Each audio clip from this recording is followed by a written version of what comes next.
So hello guys, this is Rapboy Farm Vlog. Update sa aking talong. So nagpalinis na ako guys. So ayan, ito na yung talong ko guys. Lalaki na, no, may mga bulaklak na.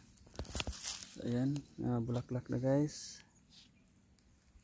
So ayan sila guys. So madabo na guys, no. So ayan, kaya kailangan ng padamuhan. So gaganda ng mga ampalaya guys, no, tumubo, no.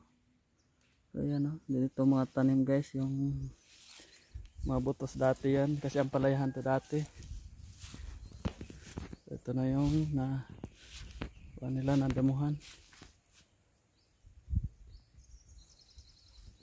Marami na mga bulaklak guys, oh. Nagsilabasa na. Kailangan na to i-pruning guys sa sunod na linggo, baka magpo-pruning na ako. Kasi baka makuha na yung masa nga yan, no? So ayan guys, may nangulot. Talaga maiwasan to guys, pero makaka-recover din to. Konti lang naman to guys. Sa itong puno na to, nasa 3,000 mahigit to, no? Talungan na to.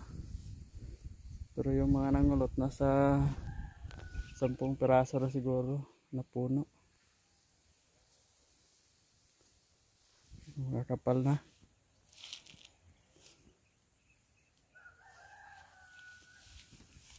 Ito, pinando i-pruning yung ganito guys, kasi nakaliterway na.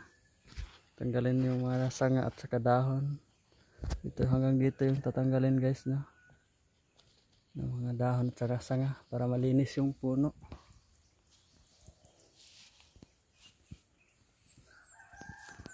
So ayan sila guys, nagdadamo.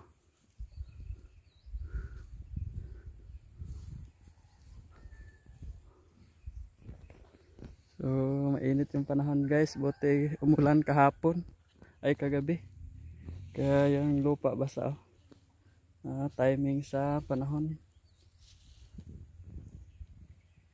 kasi umulan, sobrang init kahapon, tapos pagkagabi nag-ulan. Kaya ayan, maganda yung kuha ng talong ngayon. So yun lang guys, no. Kung bago ka pa lang sa aking channel, pa-subscribe naman guys. Rapboy Farm Vlog. Pa-hit na rin ang notification bell para updated kayo sa aking mga video, no. Lalo na itong talong. So paki-follow na rin guys ang aking Facebook account, Gabilio Rapi.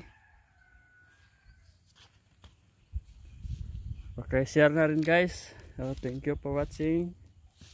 So God bless sa atin. Happy farming.